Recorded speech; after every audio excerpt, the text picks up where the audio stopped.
All right, all right, all right, all right. Like my good friend Matthew McConaughey would say, this is a good time to kick off the basics of heating systems. Thank you guys for coming today. I do appreciate it. It is straight up top of the hour. So today's class is in webinar format. So your camera, it's not going to be active, which means I can't see anybody. This is a routine thing for me where I sit here and entertain myself.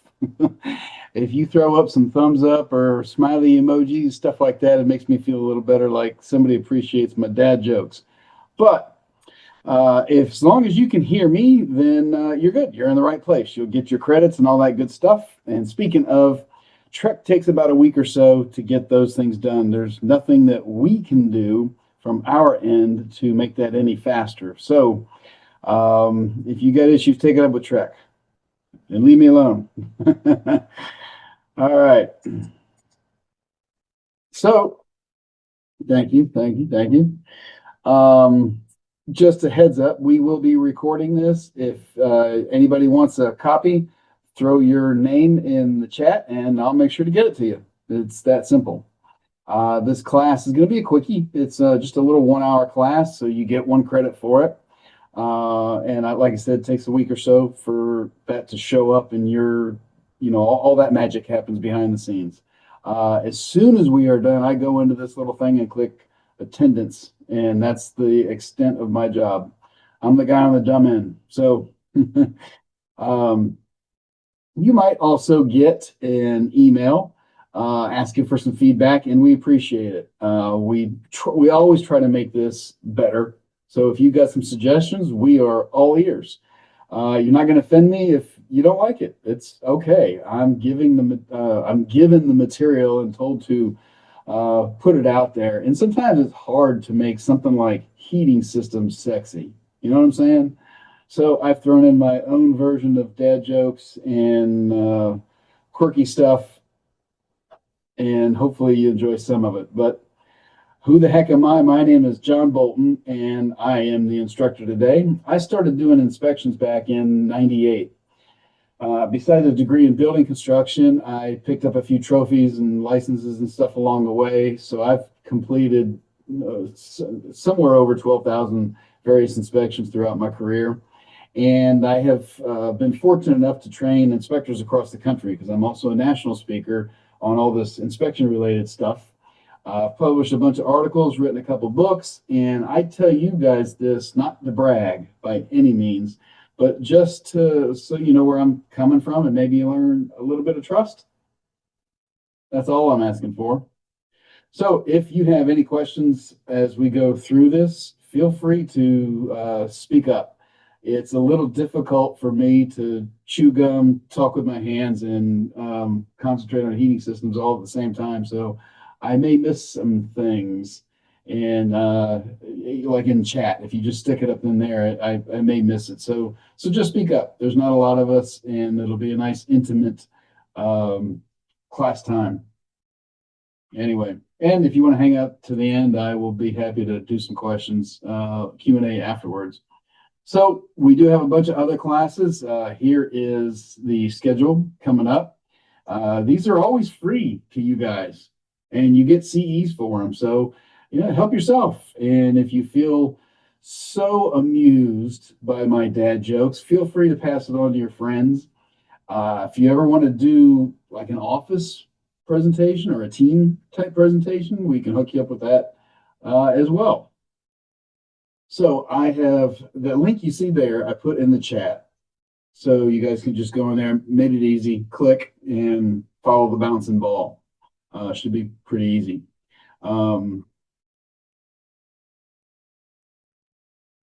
So before we get steam rolling here, this class is sponsored by TLC Home Inspections. TLC is a local multi-inspector firm, services Austin, San Antonio, Houston, all those areas.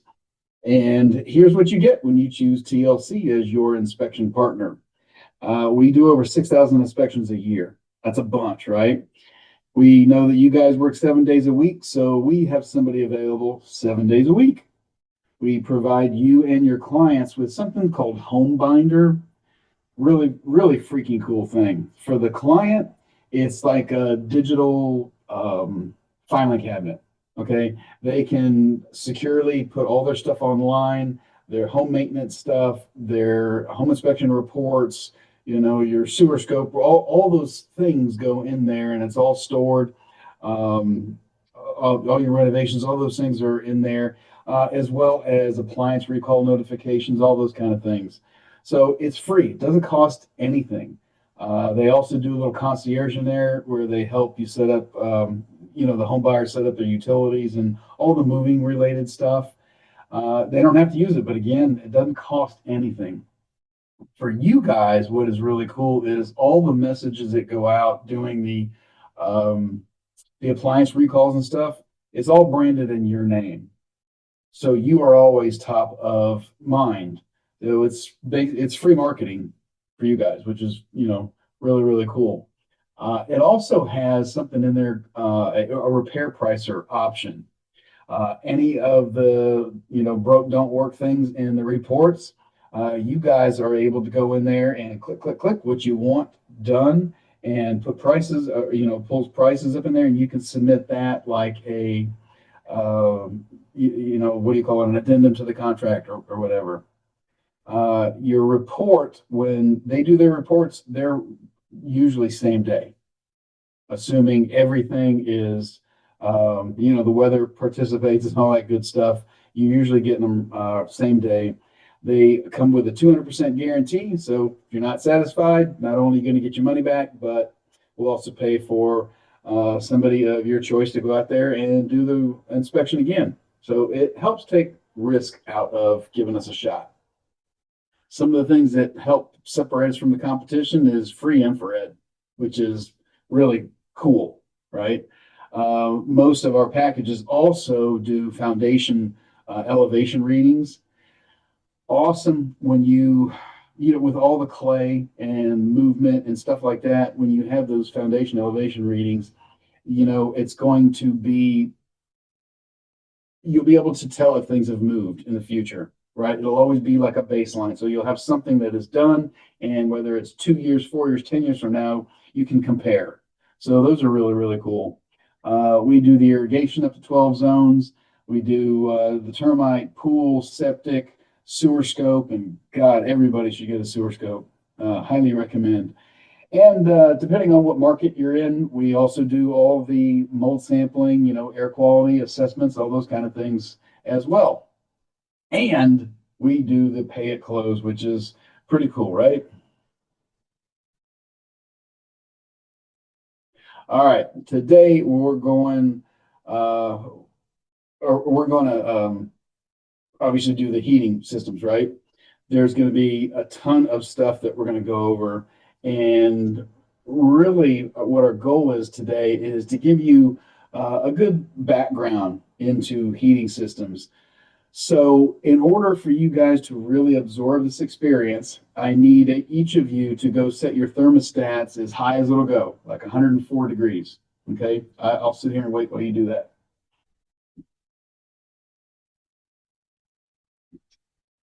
That was my first attempt at a dad joke. I was kidding. If you're on your way to the thermostat, I was just kidding. Totally kidding. But appreciate the thought anyway. We are going to talk about the basics of heating systems, how they're classified, various types of systems, some of the common problems that we see, and of course, we talk about maintenance in that same arena as well. These are all really good things for you guys to know, right? It makes you look like a rock star in front of your clients, and that's really the only thing that matters here. Make you look good. All right, so this is what the inspector is going to expect on an HVAC system. And when I say what they will inspect, we're talking about using normal controls, okay, the thermostat, right? That's basically all you have, or the only control you have on an HVAC system is a thermostat.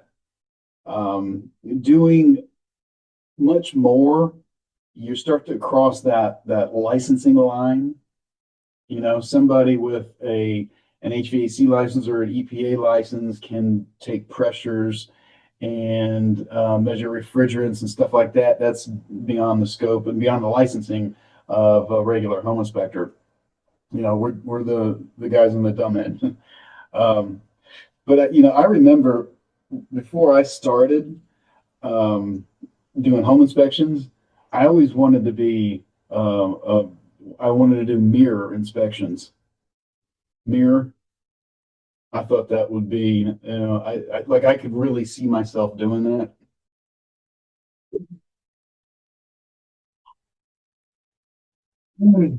Not a single smiley emoji yet. All right, the inspector is going to describe the energy source. Okay, so what fuel you're talking about, electric, gas, those are typically the two that you see. Identify potential safety issues, and then, of course, report on how it's performing. All right. Then, if there needs to be any further recommendation, of course, that's when you use that's recommended, right? Things that exceed our licensing or our knowledge level. Okay. What's not included when it comes to the inspection is, well, first, mostly the internal stuff. Okay. Home inspections, as you guys probably know, are more of a visual, more of a non-invasive type of inspection. We don't take things apart like the guy in this picture. That's not a home inspector right there. That was somebody searching for a picture, air conditioning picture inspection or something like that. Um, Things like geothermal and solar heating systems, those really fall outside of a home inspector scope as well. We do turn them on, see if they're working, but that's about it on those kind of things. If you have a UST, an underground storage tank, look, obviously that is buried. It's nothing that we can see, and there's no way for us to predict the integrity of those tanks. About the only thing we have there is like a life expectancy. So if you've got a metal can that's been buried for 50, 60, 70, 80 years, right? We all know that that metal can is going to rust. It's going to corrode. So there's only so many years left, if any, on something like that. So if you guys ever do come across one of these USTs, underground storage tanks, it's they used them so long ago that you were probably at the end of its life. You can just kind of count on it. So I would budget some monies for a fuel company to come check it out. If there's any fuel oil in it, well, I guess that's a good sign, right? That it hasn't corroded through and leaked. But removing those can be expensive, and you need to know the condition of those. That's a biggie, right? And then last thing, HVAC systems that are in outbuildings. All right, those are typically not included in the typical scope. If you want them to, I would expect to pay a little bit more because it takes more time and creates more liability for the inspection company. So here is a good example of limitations and things that we can't inspect. The inspector will not operate a heat pump system in the heating mode when it's hot outside. Okay, there's a potential to damage the system. Similarly, we're not going to run it in the cooling mode when it's really cold outside. You can damage the systems. In the refrigeration cycle, well, the refrigerants have to change state in the refrigeration cycle, gas to liquid, liquid to gas, and that is part of how the whole thing works. But it only changes that state within a certain temperature range. And if you're outside that range, it either won't do it or won't do it effectively. And if it doesn't do it effectively, then you start to send liquid back to the compressor, and that's where you can damage it. Okay, so you are not going to find a home inspector that's going to operate these things outside a certain range, all because of that refrigerant having to change state. Okay, and speaking of, did you know that's why AC contractors typically have multiple US licenses? Mhm. Because the refrigerants change states.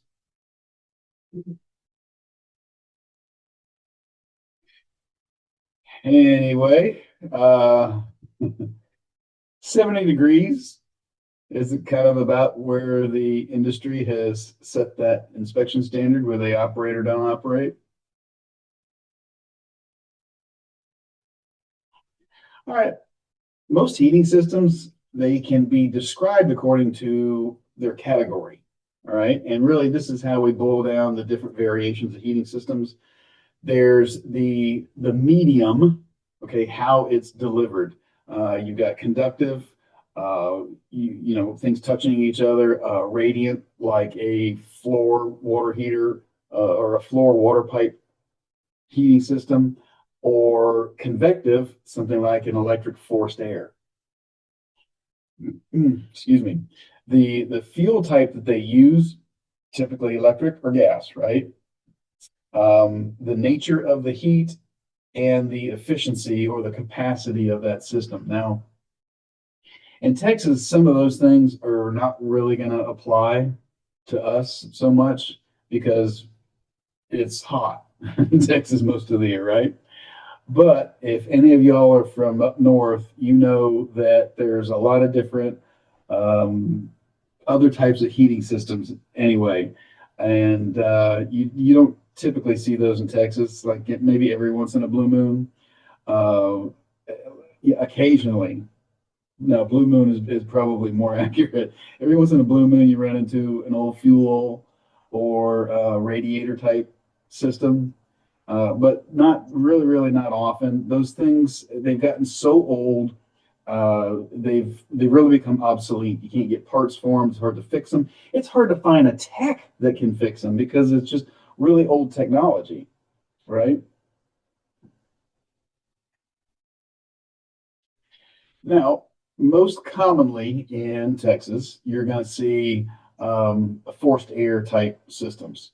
Okay, that's the most common type. It's a forced air system, one that distributes heat from a furnace throughout the home using ductwork. You've got ducts and vents, right? Um, 95% of the time, that's what you're going to see. And we do see some occasional radiant systems. We see that in a little bit, especially in like if you have higher end homes, you know, like Isaac Harper's house. We see some of those maybe in his type of house. Um, you Northerners know what I'm talking about. Y'all grew up with those radiator things, right? Um, we just usually abandon them because they're those old radiators. They're really about as good as a trapdoor in a canoe, right? And they're just too darn heavy to move. So people just usually abandon them into place. But you will see a little bit of some floor radiant heating systems. They can't. You might see them in ceilings, but usually the walls. Or, I mean the floors. Maybe occasionally the walls, but usually the floors. Just again, very rare to see something like that. Now, hot water baseboards and electric baseboards, these are a couple other types of, I guess you'd say, zone type heaters. Um, Hot water baseboards, they call them hydronic heating systems. Fancy words if Alex Trebek ever asks you, okay? Hydronic heating systems. Um, it uses hot water to heat a space or a certain area, a certain location, right? And of course, electric baseboards, very similar concept. They're using electricity instead of water. So generally, if you have a small space, sometimes it's less expensive.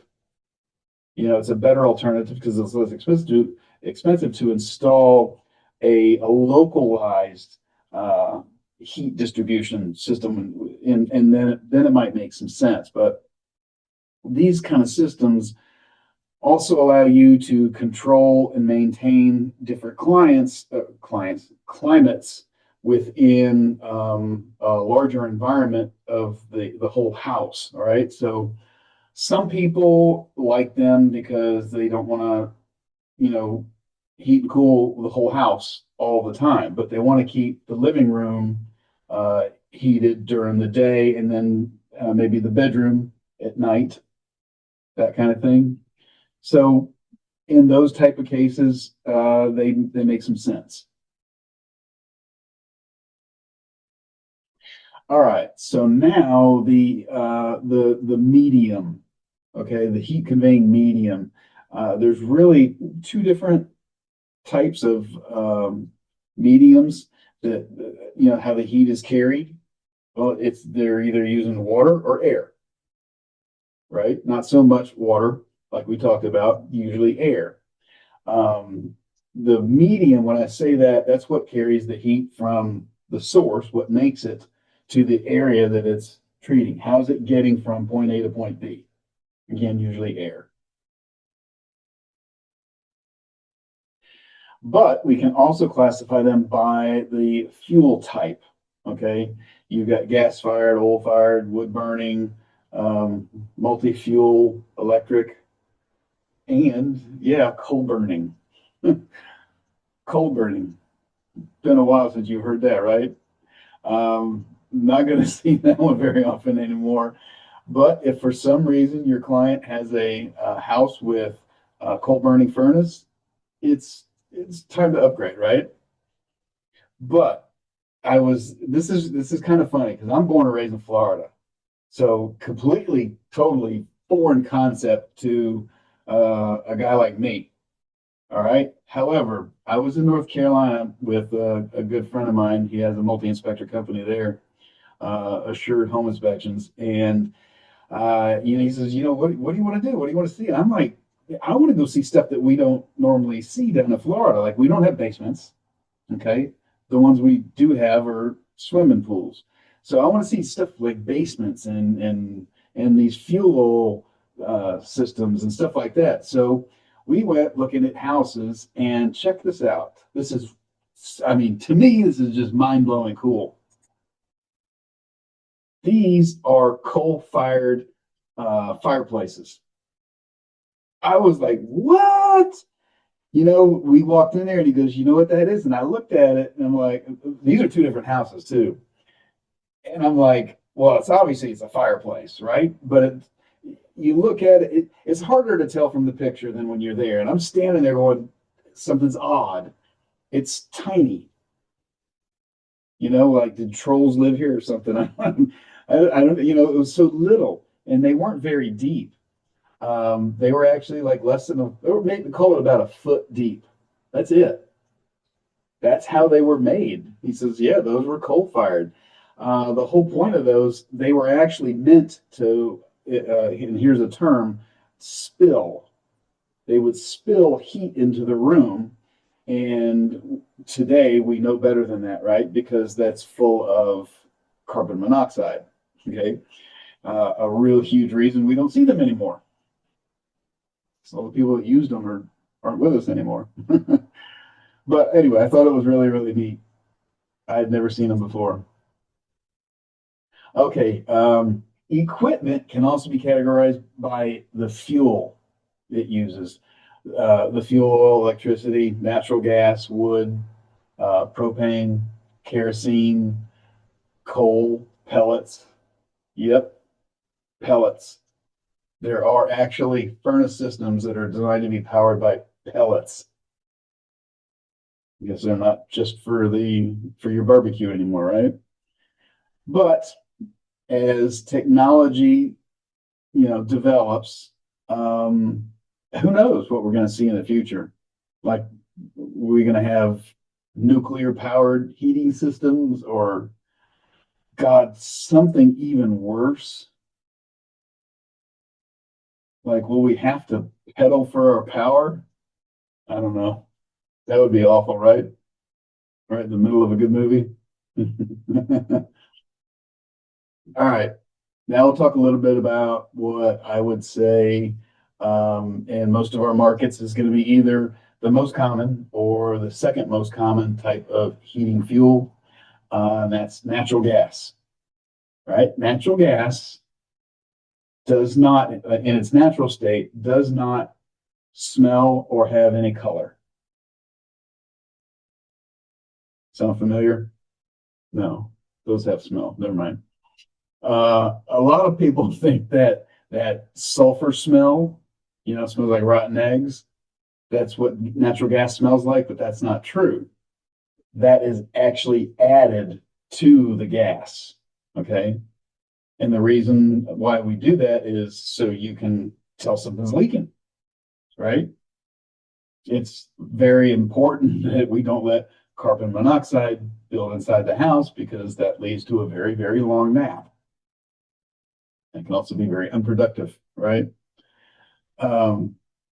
Speaking of gas, though, does anybody know where you can still get gas for $1.49?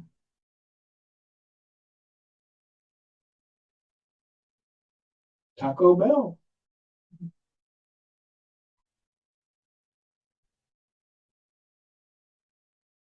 Now, here is a good little diagram of what a gas meter setup looks like. Like you've probably all seen these before, right? I'm going to talk a little bit about the different components here. The meter, typically outside, right? That measures the gas, the volume of gas, how much gas is entering the building. And of course, your local provider keeps track of that for you, right? So they know how much to charge you. The meter itself, right there, is owned by the gas company. Okay. Everything upstream from that is managed by the gas company. Makes sense, right? So the meter's owned by the gas company. Everything up to it is managed by the gas company. Everything downstream is the customer's responsibility. Okay. Now, if you look at here at this little diagram, you can see right here that we've got our regulator and our service line. Then that's what comes from the utility company, comes underground. So that is the responsibility of the gas company. Then we've got our fuel line right there.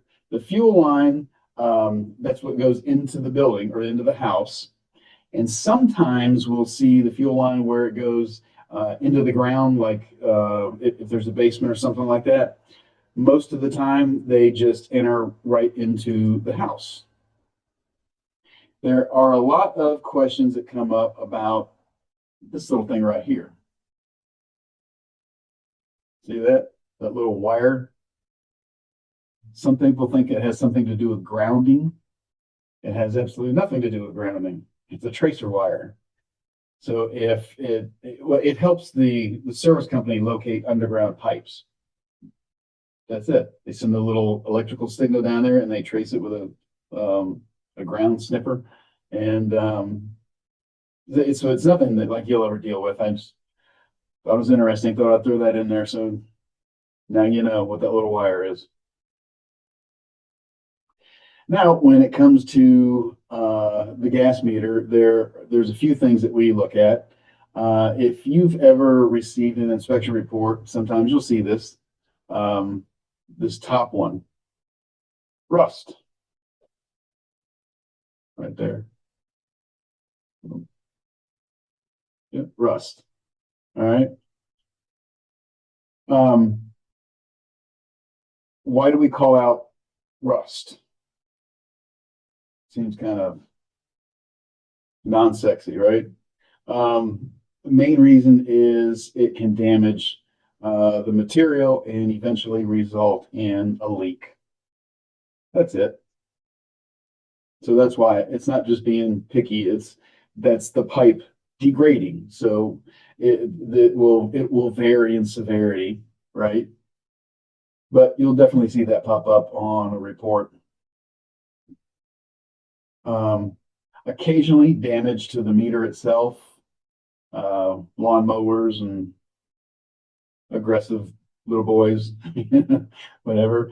Definitely you'll note, inspectors are going to note inadequate access. Okay. Service techs have got to be able to access the systems.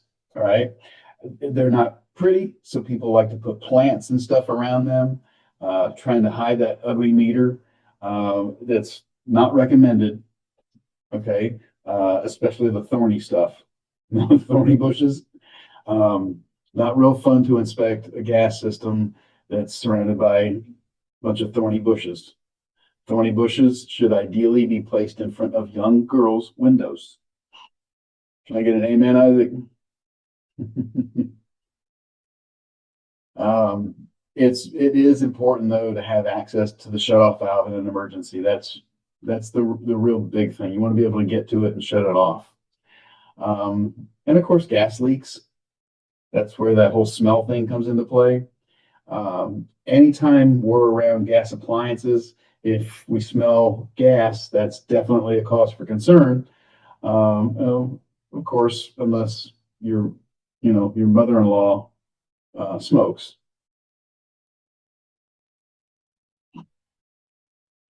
It's just a joke. It's just a joke. Just a joke. All of these things that you'll see these things on reports. When it comes to gas leaks, those are safety things, right? Those are things that we will absolutely communicate to a homeowner immediately. Okay, we don't make it a habit of talking with a bunch of people, but when there's something dangerous like that, your home inspector will speak up and talk to the homeowner. I think it's a responsibility as an inspector, right? Somebody may be unaware and you notice it, and who knows how many lives we save every year? Who knows? Um,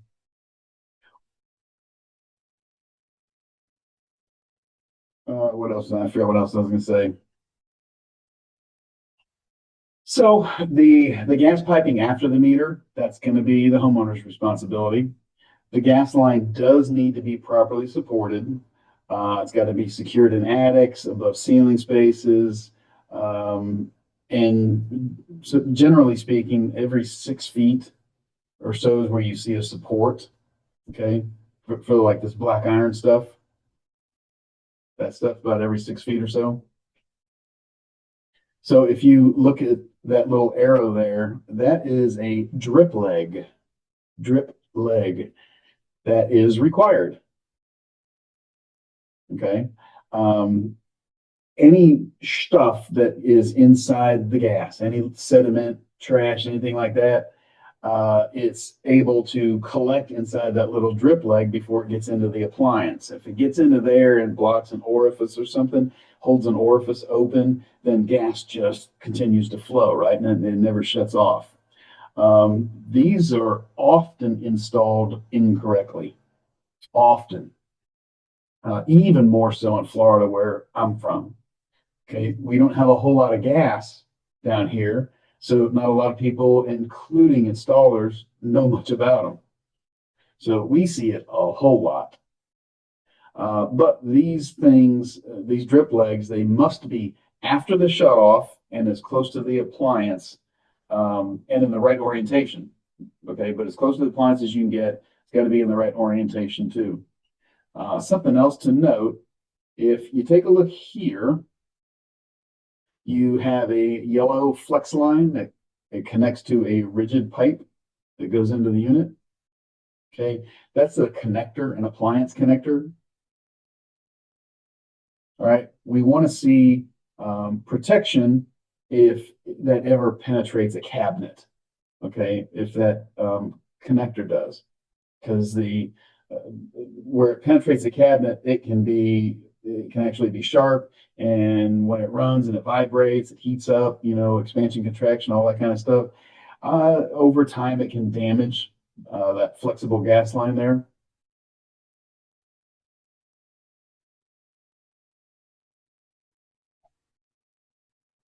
All right, now one very, very important thing to note is the gas lines must be bonded.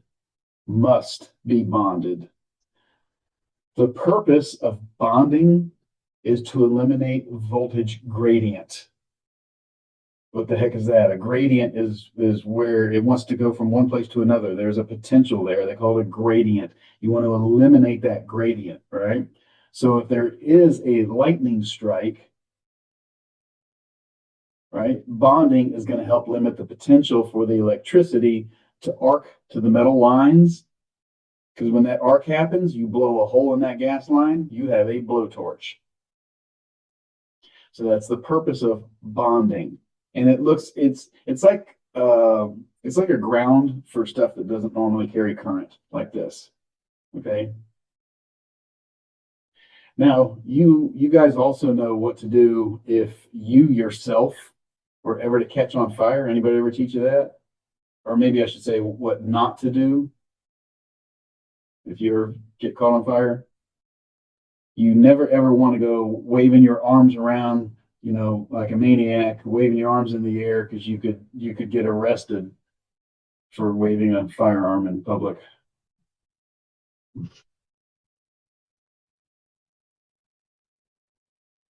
So, so you're going to see here on the far right, there is the bonding clamp. It's typically near the electrical panel and the meter. That little wire thingy right there.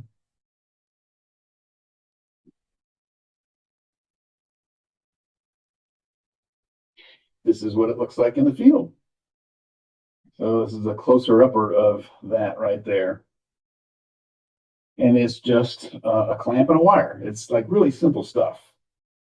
Okay, it'll cost you more to have the guy come out than all the parts and labor put together to put it on there. And this diagram has got all sorts of different gas appliances. As all these systems, you keep adding, so you keep expanding onto your existing systems.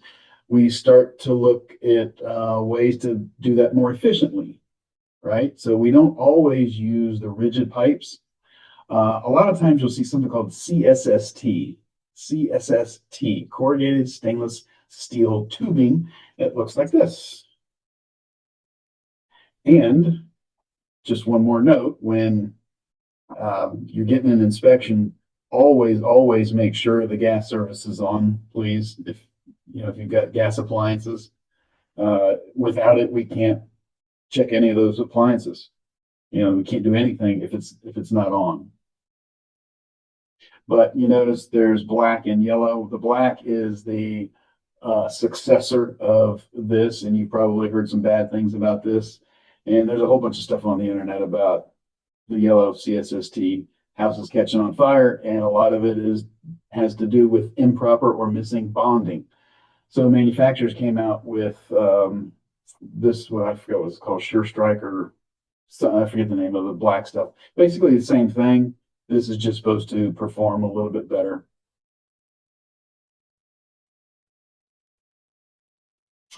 Now, shutoff valves. The main shutoff is typically located out there at the meter. Okay. A local shutoff should be installed, next to the appliance, so you can turn things off in an emergency. But I mean, service techs as well, but those are shutoff valves. Typically, when it's perpendicular to the pipe, is off. And when you rotate it down and it's parallel to the pipe, it's on. Easy peasy stuff. All right, so we talked a little bit about CSST. Here's some more information, actually, and there's a website there. That is a great resource to anybody who has any more questions about CSST. We do get a lot of questions from home buyers and agents as well, because they've heard the stories from friends and family, maybe you've seen the YouTube videos about CSST being dangerous. it got a really bad rap because when it was first starting to be used, like I said before, the systems either were not bonded or were not bonded correctly. And it really kind of became a big deal when we started to see lightning strikes that caught houses on fire. The news, of course, that's good, not good news in the sense that good news for the homeowner, but good news for it's good news for the news people, right? So that stuff blows up on TV and YouTube videos and stuff like that. I think things today are much better than they used to be. A lot more installers, they get it, they understand it, and things are being bonded properly. If you notice in the picture there, on that manifold, there's a bonding clamp right there in the middle. Okay, that's not the best job and not really where it's supposed to be, but better than nothing. You want to see it usually out by the meter, right where it goes into the house. That's typically where you see them. Now, when we talk about combustion, we're talking about obviously a gas system, right? Gas combustion system. It involves burning the fuel so it produces heat. But we do need also an adequate supply of air, just like a candle in a jar. Okay, if you cover the jar, no more flame, right? So we'll talk a little bit about here, just a minute, about some of the problems we have with our systems when we don't have adequate air supply. If the combustion air is inadequate, then what do we get? So we get carbon monoxide. And of course, that can be lethal. That's that very long, unproductive nap, right?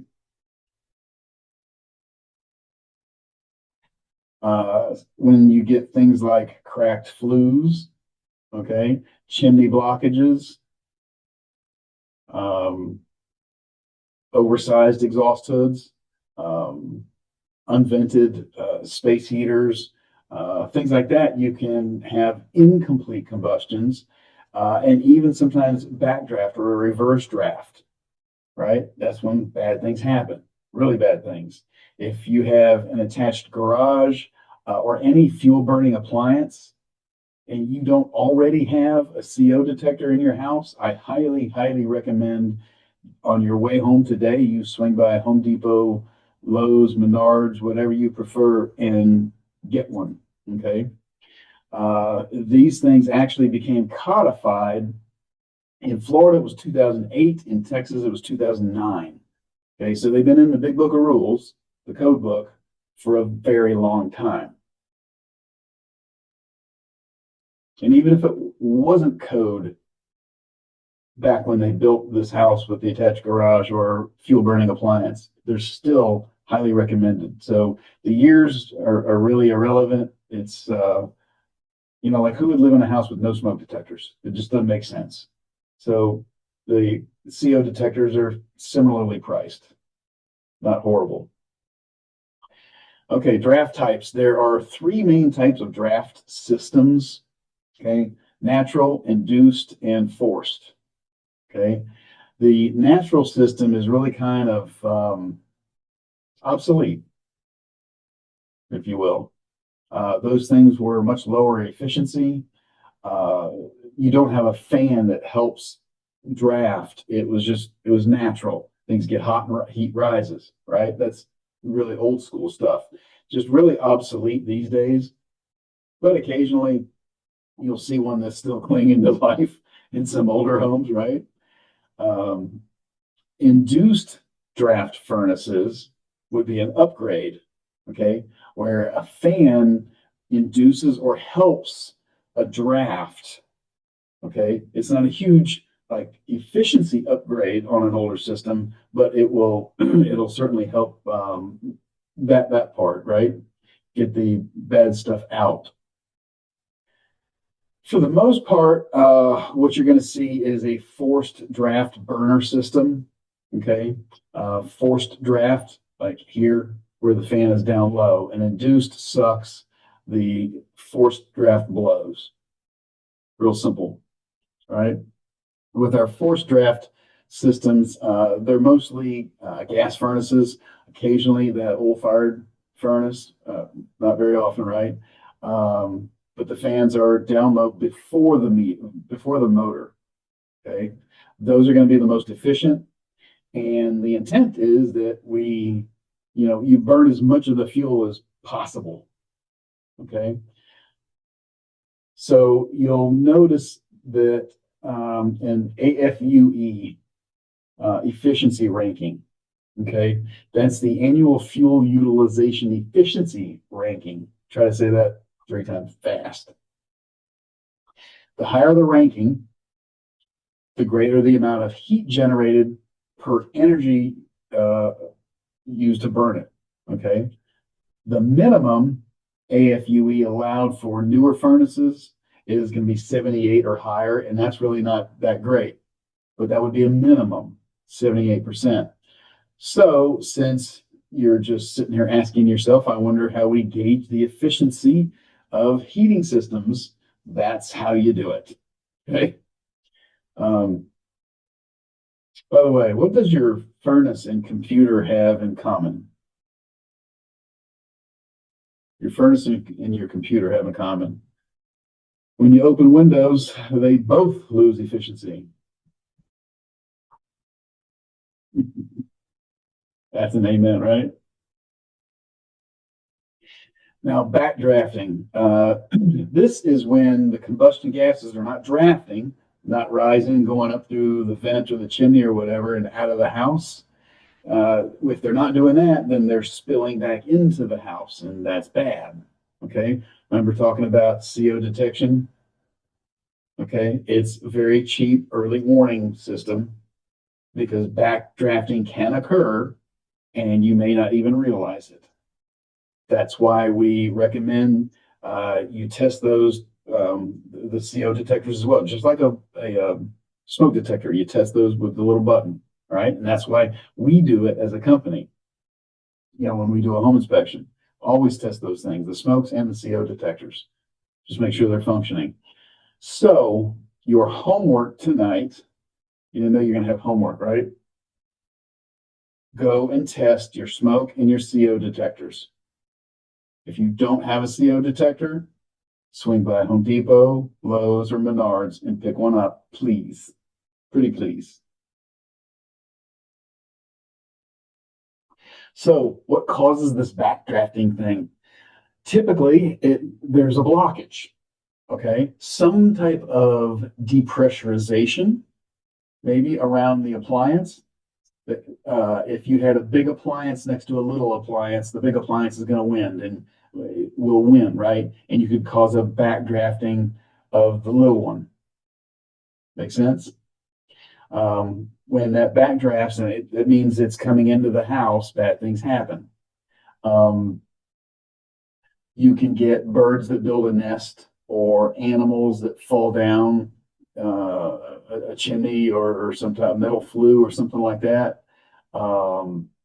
Sometimes if you get a new roof, when you're done, you got to crawl in the attic and make sure they didn't disconnect because that stuff happens.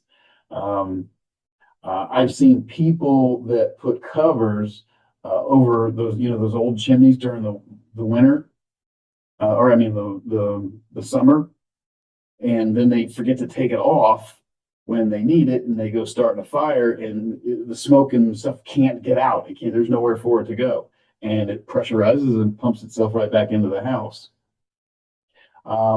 Occasionally, you can get maybe a handyman that doesn't know what they're doing, and they put the wrong size flue on something.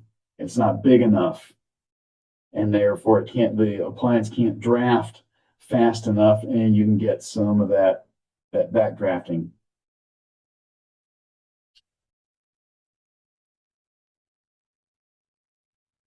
Okay, yeah, here's a couple pictures. You can see this one's coming in low and this one's coming in higher. Well, if this one maybe is off, you can have this one has got pressure and is pushing the smoke and stuff out, and some of it can find its way back in, right? Here you've got a small amount of air, and here you've got a large amount of air, a much larger volume here. So it's going to take a lot of pressure and a lot longer time to heat this up enough to force all that colder air up and out.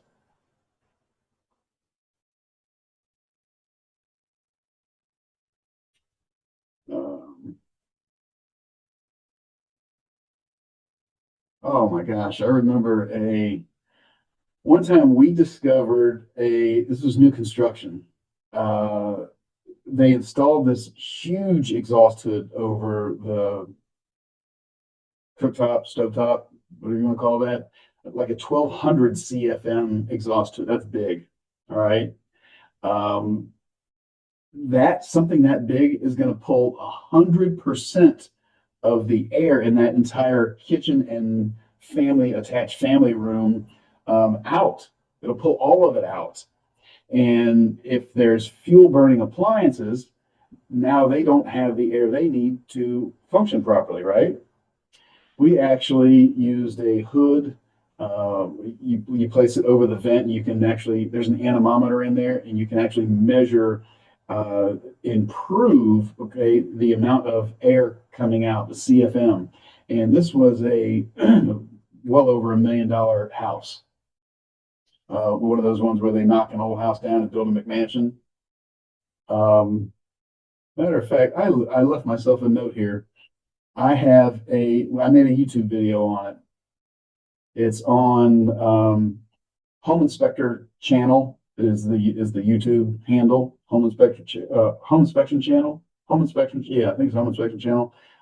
You can see it there. You can watch us put the hood on it and stuff. It's pretty cool. So you may have seen some of these kind of things pop up before. Sometimes they're very easy and cheap fixes. It's not a big deal. They're dangerous, but they're very simple and easy to fix. It just kind of varies. But how hard is it to rearrange metal? Pretty simple stuff. So here's a great example on how to check it yourself if there's backdrafting. Okay, this is like one of the oldest ways in the book to do it. Okay, it's one of those tried and true things which your grandfather talked about. What you do is light a match, and then you want to see if that flame and the smoke from that match get drawn up, get pulled up into that flue. Okay, that's if it's drafting normal, it'll just follow everything else. If not, it won't go up that flue, and you'll know there's an issue. Another thing that you can do is use a mirror. Put a mirror under there, and if your backdrafting is coming the wrong direction, it'll fog that mirror up. Right? Real simple, and that stuff costs you nothing. All right. Then we've got, of course, electric heating systems. Very, very, very common. This thing here is just like a toaster. Okay, the elements get hot, a fan blows over them, and you get warm air into throughout the house. Goes in ductwork and distributes it to the bedrooms and the family room, the living room, the kitchen, etc. Very simple that way. That's a straight heat. The other type of electric system, very common, is going to be a heat pump. Okay, they are very, very efficient, and they can use both the heat pump mode and what you just saw before. It's more of a resistive heat, the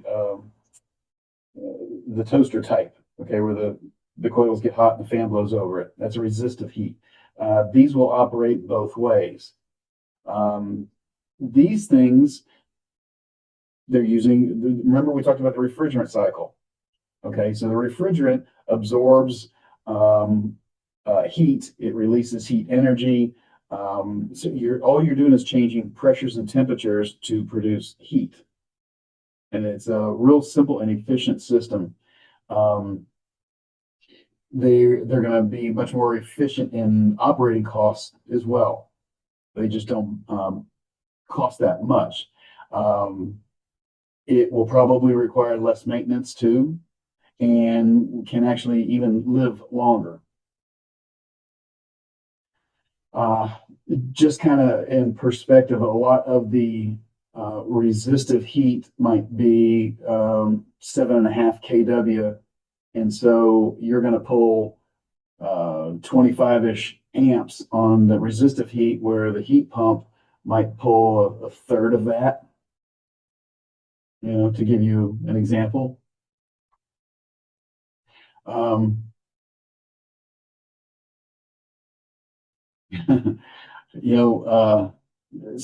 how do you tell if you've got one of these? One way is the thermostat. If you take a look at the thermostat and it has an auxiliary heat option or an emergency heat mode, most likely that's a heat pump. Okay. Unless the installer installed the wrong thermostat like they did in my house. I have a straight cool system with a heat pump thermostat. Another way, a better way to tell if it's a heat pump or not is you can actually look in this photo here. Right? You see that? That's a reversing valve. You can look right through the top from outside. Some of these are hidden. You can't see it. Like this particular one, you wouldn't be able to see from the top. But often you can look down inside here and, and see that brass looking cigar. Okay. That's a reversing valve. That tells you it's a heat pump. Okay.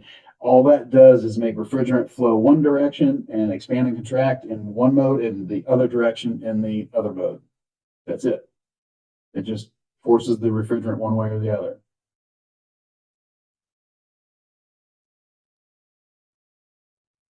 There you go. There's a shot looking down. Right. Yeah. Right there.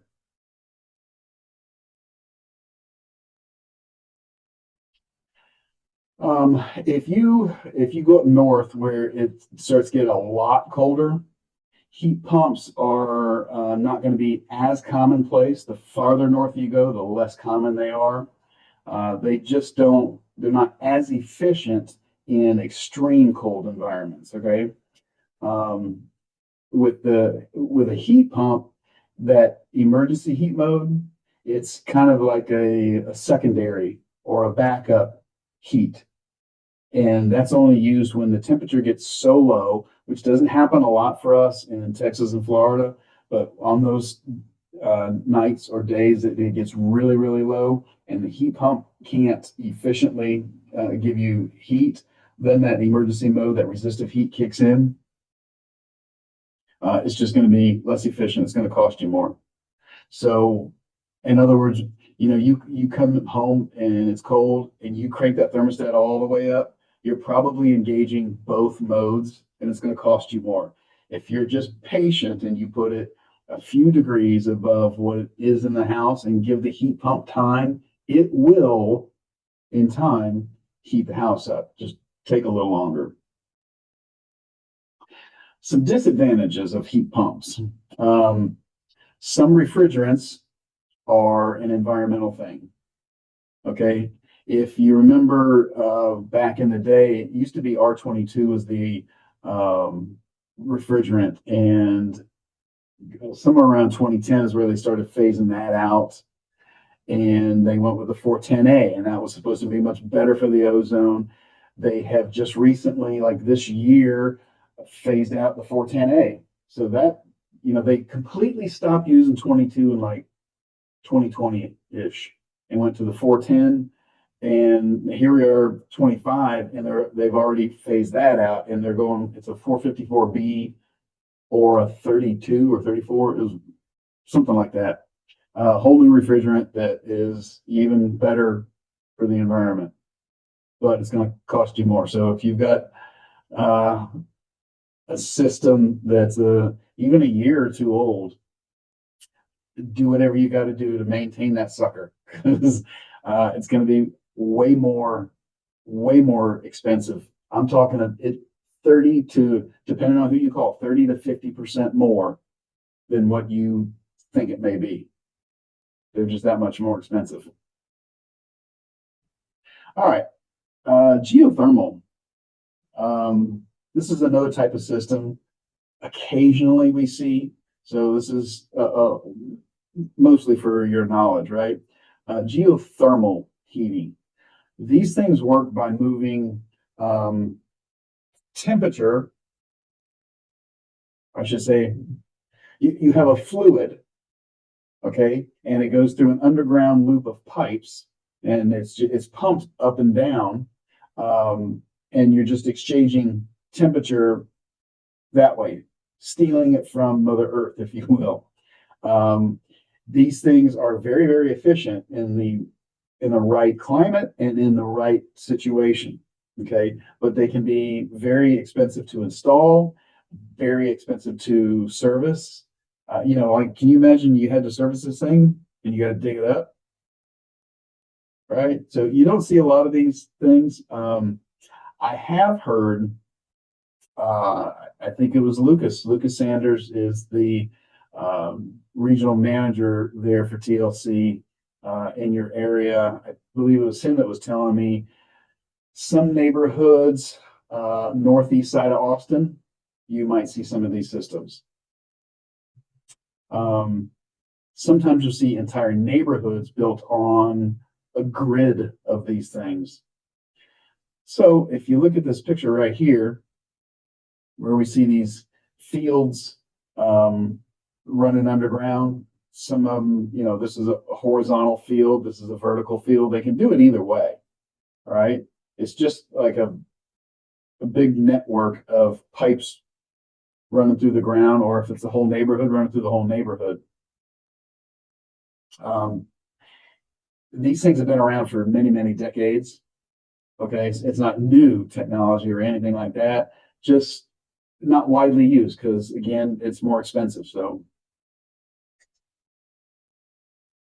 now, here's some common problems. All right, we as inspectors, some of the things that we see on heating systems, I'm going to say first and foremost, lack of maintenance. Like, nobody maintains their stuff. How many times have you been in a house and seen the nastiest, where their filter looks like a bedspread? It's just a solid chunk of hair and dust, right? It doesn't matter whether it's gas or electric. You'll see the filters, the coils get nasty, the blowers inside get full of stuff. It's out of sight, out of mind type of thing, right? A lack of maintenance, and I'm not trying to sell you anything either, but I am telling you that a lack of maintenance will affect your energy bills. It's going to impact the longevity of the equipment, and it will cause comfort issues. Okay. A filter that is grossly clogged is going to slow airflow down. Now, you'll get colder air than when it's clean. But what happens is that colder air comes out. It tells the thermostat, remember, the thermostat only measures temperature, not humidity. So the thermostat says, I'm cold, the system shuts off, and it doesn't run long enough to dehumidify. Okay, so dirty filters, clogged filters, nasty coils, I can't express how important it is to keep those things clean, right? So check your filters routinely. If you ever do any pre-sale inspections, that's something that's going to come up, but you can do it. They're so cheap, they're almost free. Okay, most filters are a few bucks, not a big deal. Clogged systems are going to affect airflow, and airflow is a huge issue. All right, that can cause a lot of issues. Some of the common problems with airflow is you're going to have hot or cold areas in the house. Right? If you don't have proper CFM coming into, like, everybody has one of those hot rooms, right? It's probably an airflow issue. There's excessive friction in it, or it's pinched, or something like that. you don't get the airflow, and that room is more affected by the exterior environment. So if it's hot outside, it's going to be hotter in that room. That's usually an airflow issue. Okay. And that's ultimately going to affect the relative humidity in the room as well. If you let all that stuff go, then you start, you could actually have conditions conducive to fungal growth, and that can grow in dust. So now all of a sudden you affect air quality. All of that stuff, the dirty system that has to run harder and longer, is going to cost more. Right? So airflow is pretty huge. Lastly, though, the thermostat. Placing the thermostat near a front door or a garage door, or the kitchen, right? That's going to be, the thermostat's going to change real fast. When somebody opens this freezer door and the thermostat says, "Oh, it's cold in here," it's going to react, right? Same thing if you put it by a garage door and you open the garage door and the hot air comes in. Thermostat says, "Oh my gosh, it's hot in here," and it's going to react. It's going to tell the equipment to come on. I've seen it where it's on a wall and the sun shines right through the window. Well, the thermostat does nothing but measure temperature. And when it gets hot, it tells the AC to come on. When it gets cold, it tells the heat to come on. All right. Check out these genius installations I have put together here. Look at that. Thermostat inside the closet. In the garage. Yes, in the garage. And I found that several times. There's another one. Look at the cold air comes out, immediately tells the thermostat. Every time you cook, it goes right up to that thermostat. And our last genius, you ready for this? Yes, this thing is outside. I inspected this house. This is my picture. Oh, all of those are my pictures, actually. But this one is real close to my house, about 3-4 miles from here. And our client, apparently, it fell through. And one day I'm driving by, and a home inspector bought this house. Thought it was kind of funny that he did. All right, so a few more problems we see: leaking or improperly connected ductwork. This is mostly invisible to a homeowner, right? Sometimes it's invisible to a home inspector. Sometimes the only way we can find it is through using the infrared. You're in the attic and things are covered or partially covered by insulation, and you can't see it. Often with the infrared, you can see the cold areas coming out. So if you have leaky ductwork, it's in the attic, like a lot of them are. Well, you're introducing cold air in a really hot environment. What do you get? Condensation issues, right? You have condensation, that's the water, and you have food, paper on the back of ceiling drywall, wood, anything cellulose up there is food, and then you're going to get fungus among us, right? Improperly closed access panels or doors, all right? Most of these, they have a little switch, and the furnace will not operate unless that blower door, that compartment door there, is closed tight. It won't work. But when it's not, if it's not gas or something like that, and it's a little open, well, this box is under negative pressure, and it pulls in all the cracks and gaps, the air in that environment. So if this is in the attic, well, it's sucking in hot, moist air that's full of roach turds and whatever else is up there in the air, right?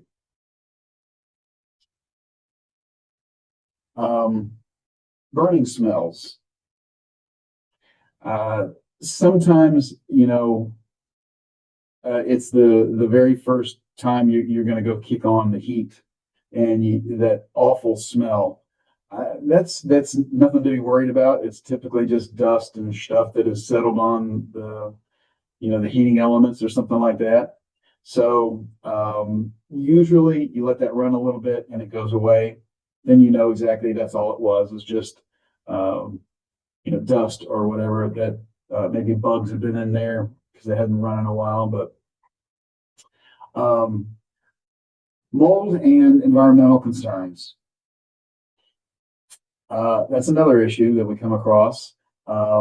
Moisture buildup happens when you have poor or damaged insulation, unsealed penetrations, inadequate ductwork. Then when you have the moisture, then you have the conditions conducive to the mold growth, right? The plenum is always a good spot to check. And if you have concerns about fungal growth, look inside your return side. You can see inside. Oh my gosh, I got pictures of this. This wasn't too long ago. I had this inspection, and the occupant has cancer. Currently has cancer. She had just had surgery, and of course they told her, you have to live in a clean environment, so you should have your house checked out. So I got the call to go look at this place. So again, she currently has cancer. She just got out of surgery and wants me to go check the house for any mold issues. And check out what I find. Holy cow, right? Look at all that. You got stuff growing all over the air handler. That's inside, the inside portion of the access door. I'm like, yeah, you have it. So if it's here, is it inside the ductwork? It's absolutely, it could be. So yeah, this requires a remediation. I can see it. Nobody has to test it. I can see it. So there's actual protocol, scientific protocols, is when you can see it, remediate it. What kind is it? Well, it doesn't matter whether it's a carcinogen or not. It needs to be remediated. So the answer is the same. Now you might think, well, you call a mold remediator. Actually, with HVAC equipment, it requires a licensed AC contractor. The process is the exact same thing as what a mold remediator is going to do in your house. It's cleaning and scrubbing and these type of activities. It's the exact same thing inside the AC equipment, but you got to be the AC licensee to do it.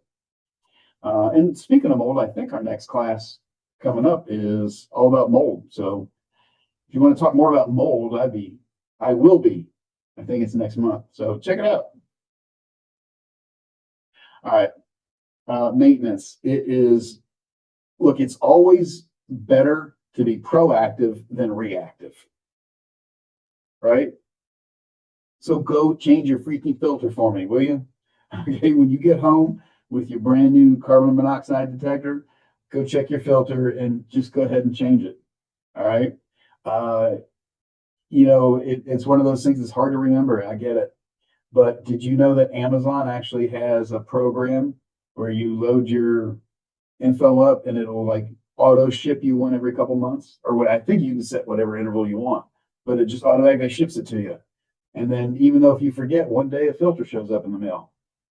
There you go. Easy. Speaking of the smoke and CO detectors, make sure you test those periodically.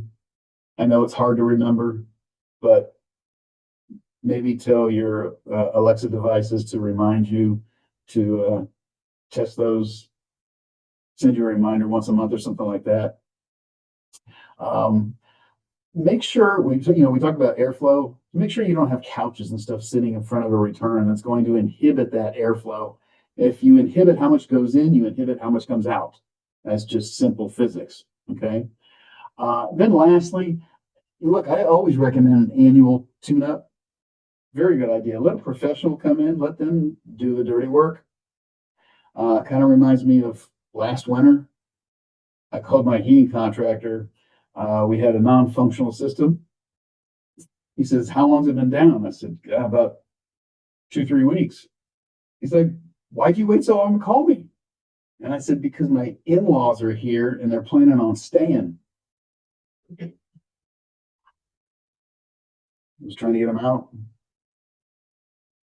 Okay. No love. I got you. I got you. We are coming here to the end. A lot of people ask, how much is the NHVAC going to cost to replace?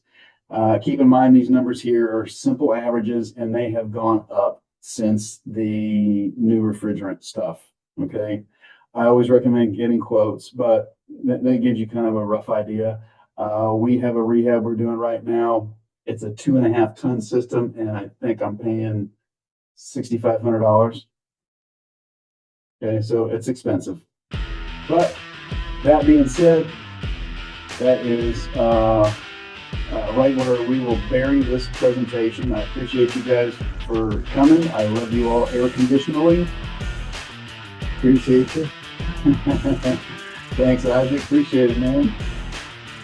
We can never help you out with inspections or anything. Give Lucas Sander a call. He will hook you up. Again, thank you guys. I appreciate y'all. Have an awesome week.